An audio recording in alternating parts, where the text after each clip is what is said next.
Good morning friends, मैं अनुज Mishra दयासा classes YouTube channel में आपका स्वागत है।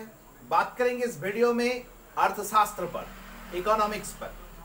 इकोनॉमिक्स का एक सीरीज मैंने स्टार्ट किया है जिसमें क्लास 12 के स्टूडेंट्स के सिलेबस को कवर किया जाएगा और मेनली मैं JAC JAC Jharkhand academic council और बिहार बोर्ड और सीबीएसई बोर्ड को कवर करने वाला हूं, लेकिन मेरा फोकस झारखंड के बोर्ड के सिलेबस के ऊपर होगा।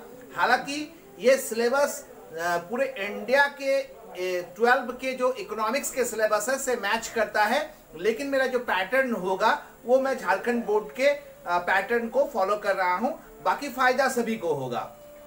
तो आज हम लोग स्टार्ट करेंगे माइक्रो इकोनॉमिक्स। माइक्रो इकोनॉमिक्स का मतलब होता है व्यष्टि अर्थशास्त्र। व्यष्टि अर्थशास्त्र को आज हम लोग स्टार्ट करेंगे।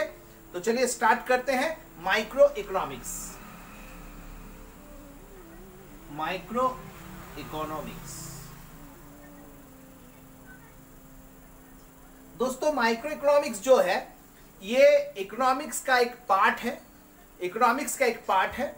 इकोनॉमिक्स के दो पार्ट होते हैं।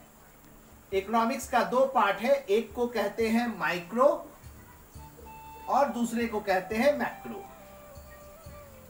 ये माइक्रो और मैक्रो अगर हम बात करेंगे 1933 तक या 1933 से पहले, 1933 से पहले ये माइक्रो और मैक्रो ये दोनों हिस्सा नहीं था।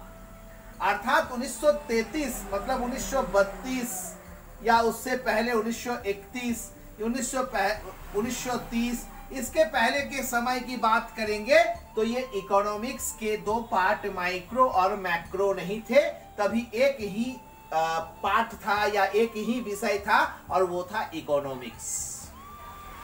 तो यहां पर एक प्रश्न आकर खड़ा हो जाता है कि कौन है या फिर किसने इस इकोनॉमिक्स के दो भाग कर दिए, दो टुकड़े कर दिए, माइक्रो के रूप में और मैक्रो के रूप में। वो शख्स कौन है या कौन सी घटना पर यह घटना आधारित है।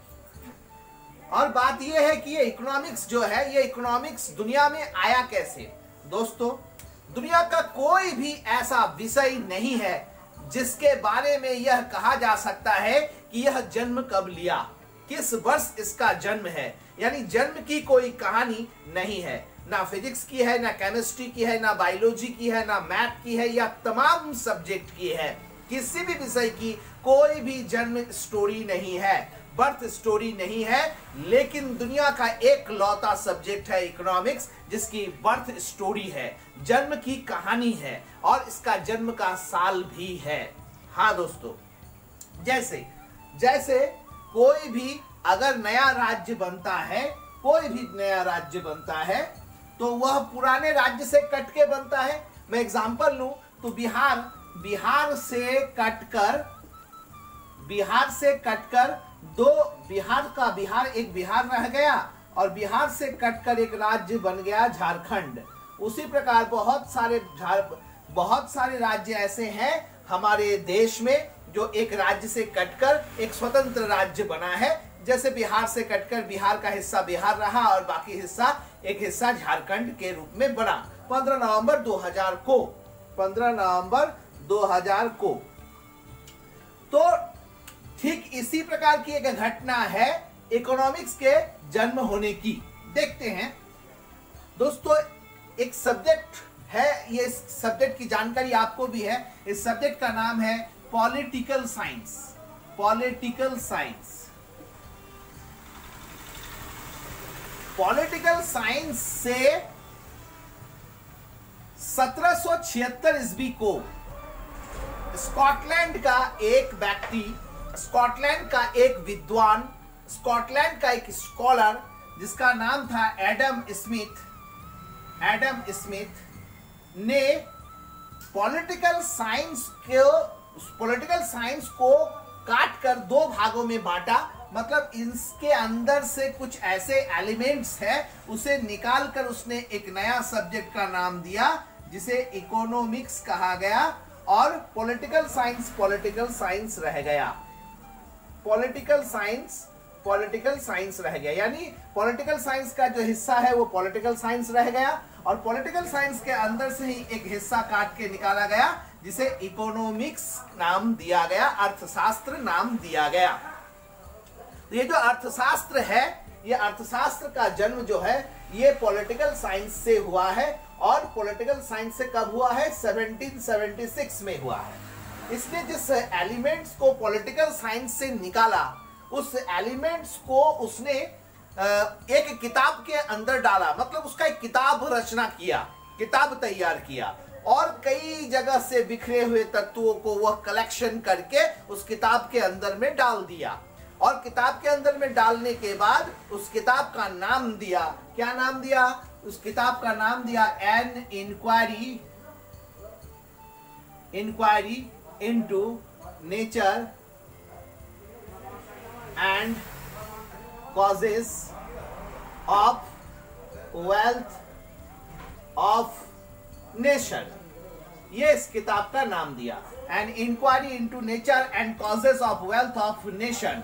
उसने किताब का नाम दिया, ये नाम दिया an inquiry into nature and causes of wealth of nation. इसने इस किताब का नाम दिया और इस किताब का पब्लिकेशन 1776 ईस्वी में हुई और यही 1776 ईस्वी में ये जो किताब निकल के आया, इसका प्रकाशन हुआ, यही दुनिया की पहली अर्थशास्त्र की पुस्तक बनी और 1776 में इसका जन्म माना गया और इसे जन्म देने वाला व्यक्ति का नाम एडम स्मिथ कहा गया। एडम स्मिथ कहा गया, यानी इसी तथ्य के आधार पे एडम स्मिथ को फादर ऑफ इकोनॉमिक्स कहा जाता है।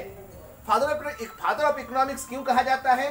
क्योंकि उसने पॉलिटिकल साइंस के अंदर से जो इकोनॉमिक्स के एलिमेंट्स हैं उसे निकाला और भी कई बिखरे हुए एलिमेंट्स को वह जुगाड़ किया, कलेक्शन किया और अपने पुस्तक an inquiry into nature and causes of wealth of nation के अंदर इसे डालकर 1776 ईस्वी में इसका प्रकाशन किया, जिसे दुनिया की पहली अर्थशास्त्र की पुस्तक मानी जाती है। और इसका जन्मदाता कौन हुआ?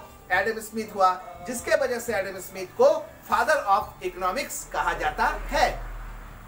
दोस्तों, ये तो फादर ऑफ इकोनॉमिक्स कहा जाता है, ये बात मान लेने जैसी है, मान भी लिए, आंसर भी यही है। अगर हमें एग्जाम में पूछा जाए तो आंसर भी यही होगा।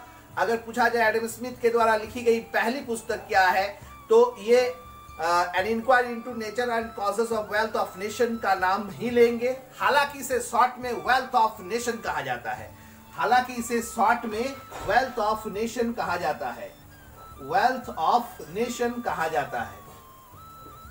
लेकिन प्रश्न यहां पर एक खड़ा हो जाएगा। क्या खड़ा हो जाएगा?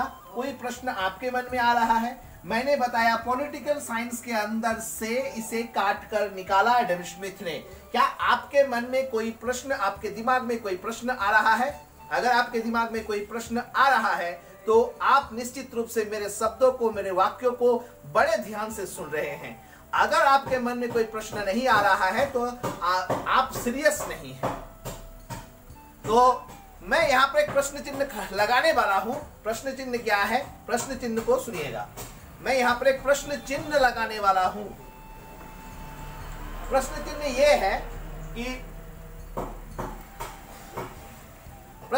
ये है कि पॉलिटिकल साइंस के अंदर से अगर इसे काट कर निकाला गया इकोनॉमिक्स को, और काट कर निकालने के वजह से फादर ऑफ इकोनॉमिक्स बोला गया किसको? फादर ऑफ इकोनॉमिक्स बोला गया किसको? एडम स्मिथ को बोला गया एडम स्मिथ को बोला गया फादर ऑफ इकोनॉमिक्स। लेकिन प्रश्न चिन्ह यह है मेरा कि अगर इकोनॉमिक्स पॉलिटिकल साइंस के अंदर से काट कर निकाला गया, इसके एलिमेंट्स को निकाला गया, तो यह बात तो निश्चित रूप से क्लियर है कि पॉलिटिकल साइंस के अंदर में इकोनॉमिक्स का जो गुण है वो पहले से ही छुपा हुआ है, पहले से ही छुपा हुआ है, तब ना वो निकाला। अगर पहले से ही इसके गुण इसके अंदर में छुपे हुए हैं तो इसका अर्थ यह हो गया कि एडम स्मिथ से पहले भी कोई है जिसे इकोनॉमिक्स की जानकारी थी, अर्थशास्त्र की जानकारी थी। अर्थात एडम स्मिथ से भी पहले कोई अर्थशास्त्र का जानकार था, तो यह कथन हमको कहीं ना कहीं गलत लगता है कि एडम स्मिथ को फादर ऑफ इकोनॉमिक्स बोला जाता है। यह एक गहन अध्ययन का विषय है दुनिया के सामने। हालांकि मैं एक छोटा ट्यूटर हूं, छोटा क्लास का टीचर हूं, तो मेरी बात उतनी मायने नहीं होगी, लेकिन अगर मेरे इस वीडियो को कोई भी बड़े इकोनॉमिस्ट देख रहे हैं तो निश्चित रूप से इस पर एक सवाल खड़ा होना चाहिए कि father of economics Adam Smith ही क्यों है। अगर Adam Smith father of economics है तो उसने इकोनॉमिक्स को जन्म दिया होगा, लेकिन इकोनॉमिक्स को उसने पॉलिटिकल साइंस से काट के निकाला। अगर वो पॉलिटिकल साइंस को वहां से काट के निकाला तो पॉलिटिकल साइंस के अंदर में ऑलरेडी इकोनॉमिक्स के गुण थे, तो दैट मीन्स उससे पहले कोई इकोनॉमिक्स का नॉलेज रखता था, तब ना पॉलिटिकल साइंस के अंदर में वह क्वालिटी, वह गुण आया। यह जानना बहुत जरूरी है कि वह व्यक्ति कौन है जिसे इकोनॉमिक्स की जानकारी एडम स्मिथ से भी पहले थी। दोस्तों, इस प्रश्न का उत्तर अगर लेना चाहते हैं तो यह प्रश्न का उत्तर लेने के लिए हमें 2300 साल पीछे जाना पड़ेगा। हाँ दोस्तों, 2300 साल पीछे जाना पड़ेगा। 2300 से भी ज्यादा, और भी ज्यादा, 2300 मैंने मिनिमम बताया, 2300 से भी ज्यादा समय हमें पीछे फ्लैशबैक पे जाना पड़ेगा, हमें पीछे जाना पड़ेगा। तब इस प्रश्न का उत्तर हम प्राप्त कर सकते हैं कि वो शख्सियत कौन है या वो शख्स कौन है जो इकोनॉमिक्स का वास्तविक जन्मदाता है, इकोनॉमिक्स का वास्तविक जन्मदाता है। दोस्तों, इकोनॉमिक्स का वास्तविक जन्मदाता एक गर्व का विषय है। इकोनॉमिक्स का वास्तविक जन्मदाता एक भारतीय है। यह हमें गर्व करने की विषय है कि इकोनॉमिक्स का जो जन्म हुआ है वो भारत से हुआ है। जानेंगे हम लोग उस शख्स के बारे में, उस शख्सियत के बारे में जिसने इकोनॉमिक्स को वास्तविक रूप से जन्म दिया। हालांकि जब हम कंपटीशन के एग्जाम में या फिर एकेडमिक एग्जाम में जब लिखेंगे तो हमें एडम स्मिथ को लिखना पड़ेगा, क्योंकि विश्व के इतिहास में, विश्व के बाजार में यह नाम एडम स्मिथ के नाम से प्रिंटेड है, इसलिए आंसर हमें एडम स्मिथ लिखना पड़ेगा। यही दायित्व होते हैं यही दायित्व बनता है हमारे देश के सरकार को या हमारे देश के बड़े इकाइयों को कि वह इस बात को प्रूव करे, इस बात को अंतर्राष्ट्रीय मंच पर ले जाए कि अर्थशास्त्र का जन्मदाता वास्तविक में एडम स्मिथ नहीं है, बल्कि एडम स्मिथ के जगह पर हमारा भारत का वो हीरो है जिसके बारे में हम लोग जानने वाले हैं। दोस्तों, हमें 2300 साल पहले अगर हम वहां जाते हैं तो हम आएंगे मगध के इतिहास में। मगध जो अभी बिहार है, बिहार के अंडर में है वर्तमान बिहार, तो उस मगध में एक शासन व्यवस्था चला करती थी। उसमें कई राजा वहां पर शासन किए, बिंबिसार, अजातशत्रु। उसी वंश के समाप्त होने के बाद एक वंश वहां पे आया था। हालांकि मैं इतिहास नहीं पढ़ा रहा हूं, इकोनॉमिक्स पढ़ा रहा हूं, तो मैं इतिहास पर उतना ज्यादा फोकस नहीं करना चाहता हूं। तो वहां पर एक वंश हुआ करता था जिसको कहते हैं नंद वंश। नंद वंश के जो संस्थापक थे वह महापद्मानंद है उसका नाम, और उसी वंश में एक राजा हुआ करता था जिसका नाम था राजा धनानंद। धनानंद एक क्रूर राजा था। उसकी जो राज करने की स्टाइल थी, यानी शासन व्यवस्था का जो स्टाइल था, वो एक शब्दों में अगर हम बात करेंगे तो घटिया था। उसे देश की चिंता नहीं थी, देश के विषय में उसके सोच नहीं थे, देश का विकास कैसे हो ये इस पर सोच नहीं थे। बाहरी आक्रमण से हमारा देश किस प्रकार समस्या से घिरा हुआ है, ये उन सारे विषय से वह अनभिज्ञ था। अगर इसकी जानकारी उसे दिया भी जाता था तो उसे इग्नोर करता था। उसी समय में एक तक्षशिला में एक महान शिक्षक आचार्य हुआ करते थे जो 1.5 फीट का स्टफ रखते थे और प्रख्यात थे अपने बुद्धि के वजह से, अपने कुटिलता के वजह से। और उन्होंने उसकी जीवनी को अगर हम लोग डिस्क्राइब करेंगे तो बड़ा इंटरेस्टिंग और बड़ा मजेदार होगा, लेकिन हालांकि मैं इकोनॉमिक्स में एक शॉर्टकट में निकलना चाहता हूं सिर्फ विषय वस्तुओं को बोलकर। तो वह जब राजा धनानंद से मिलने के लिए पहुंचा, इसे जानकारी देने के लिए कि हमारा देश बाहरी आक्रमण के खतरे में है, क्योंकि उसी वक्त में अलेक्जेंडर सिकंदर जो था वो हमारे देश पर आक्रमण करने वाला था, वो हमारे देश को बाहरी सीमा से घेर रहा था। इसकी सूचना जब उस आचार्य को मिली तो आचार्य ने देखा कि इतनी बड़ी ताकत से लड़ने के लिए जो सेना चाहिए वो सेना उतनी ताकत राजा धनानंद के पास है। लेकिन जब राजा धनानंद के पास वो पहुंचा एक आशा लेकर कि वह उसकी बात को सुनेगा, क्योंकि वह इतना बड़ा आचार्य है, उसका सम्मान करेगा, लेकिन ऐसा नहीं हुआ। उस आचार्य का उसने अपमान किया, वह पुरजोर अपमान किया, बेहद अपमान किया। उसने अपने जीवन में इतना तकलीफ उसे कभी नहीं मिला था और उसे लगा कि ऐसा राजा राज्य करने के लायक नहीं है, शासन करने के लिए लायक नहीं है। और उसी अपमान के कारण उसने उस समय एक प्रतिज्ञा भी लिया कि राजा धनानंद को मैं जब तक बर्बाद नहीं कर दूंगा, उसे राज गद्दी से जब तक मैं नीचे गिरा नहीं दूंगा, तब तक अपनी ये चोटी नहीं बांधूंगा। और उसने अपना ये वचन पूरा किया। 13 साल लगे इस वचन को पूरा करने के लिए, और इस वचन को पूरा करने के लिए उसने एक छोटे से बालक का सहारा लिया। उसी बालक को उसने अपनी बुद्धि, अपना ट्रेनिंग दिया, और ट्रेनिंग देने के बाद उसके समकक्ष बनाकर खड़ा करके उसकी राजगद्दी को हिला दिया। एक समय ऐसा भी आया उसकी राजगद्दी खत्म हो गई और वह छोटा लड़का जो बड़ा होकर उस राजगद्दी पर बैठा, उसका नाम था चंद्रगुप्त मौर्य। और उसके इस कारनामे को करने के पीछे जो शख्सियत था उसका नाम था आचार्य चाणक्य।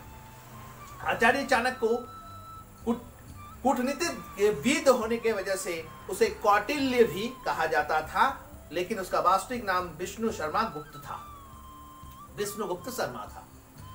तो उस आचार्य चाणक्य ने जब राज सिंहासन पर चंद्रगुप्त मौर्य को बैठाया, उधर की जो कहानी थी सिकंदर का कहानी, उस समय महाराज पौरश संभालने लगे। पौरश सिकंदर को हराया भी था। हालांकि इतिहास में नहीं बताया गया है कि पौरश सिकंदर को हराया था। वास्तविकता यही है, बहुत साक्ष्य ऐसे मिले हैं जिससे ये प्रमाणित होता है कि पौरश के साथ सिकंदर की युद्ध हुई और पौरश जीता था इस युद्ध में। हालांकि इतिहास में हमें अलग पढ़ाया गया है, लेकिन जो भी है इतिहास में जो वर्णित है उसी के आधार पे हमें आंसर करना है, नहीं तो हमारा मार्क्स जो है वो नेगेटिव हो जाएगा। तो नेगेटिव मार्क्स नहीं लेना है, हमें पॉजिटिव मार्क्स लेना है। लेकिन वास्तविकता तो हमें जाननी पड़ेगी, जानना भी चाहिए। और ये जो नेक्स्ट है, तो वो जो राजा पर राजगद्दी पर बैठा, तो वह राज्य को कैसे चलाएगा, राज्य को चलाने के लिए कैसी नीतियों का निर्माण करना पड़ेगा, इसी आधार पे आचार्य चाणक्य ने एक पुस्तक की रचना की। उस पुस्तक को 16 खंड थे, 16 खंड में उसने राजा की नीति का निर्माण किया। वो पुस्तक मेरे पास उपलब्ध है। राजा की नीति का, उस राजा की नीति कैसी होनी चाहिए, इस पर एक पुस्तक का निर्माण किया। अर्थात राजा की नीति अर्थात राजनीति कैसी होगी, उसने इस पर एक पुस्तक लिखा, राजनीति पर पुस्तक लिखा। और उसमें एक अंतिम खंड था, 16वां खंड, क्योंकि 16 खंड थे, 16 यूनिट थे। उस अंतिम खंड में उसने वित्तीय व्यवस्था को लिखी। वित्तीय व्यवस्था मतलब उस रुपये पैसे के मैटर को लिखा। कर कहाँ लगाया जाए, कर कहाँ नहीं लगाया जाए, कर कैसे वसूला जाए, कर का पैसा कहाँ खर्च किया जाए, और ऐसे कई तमाम चीजों को आचार्य चाणक्य ने अपने पुस्तक में लिखी। वही पॉलिटिकल साइंस में अर्थात राजनीति विज्ञान में इस एलिमेंट्स को डालने वाला जो व्यक्ति था, शख्सियत था, वो आचार्य चाणक्य ही था, जो इकोनॉमिक्स का नॉलेज बहुत पहले उसके पास हुआ करता था और उसने इसकी रचना कर दी थी। हाँ, ये बात अलग है कि उसने इकोनॉमिक्स शब्द का प्रयोग नहीं किया।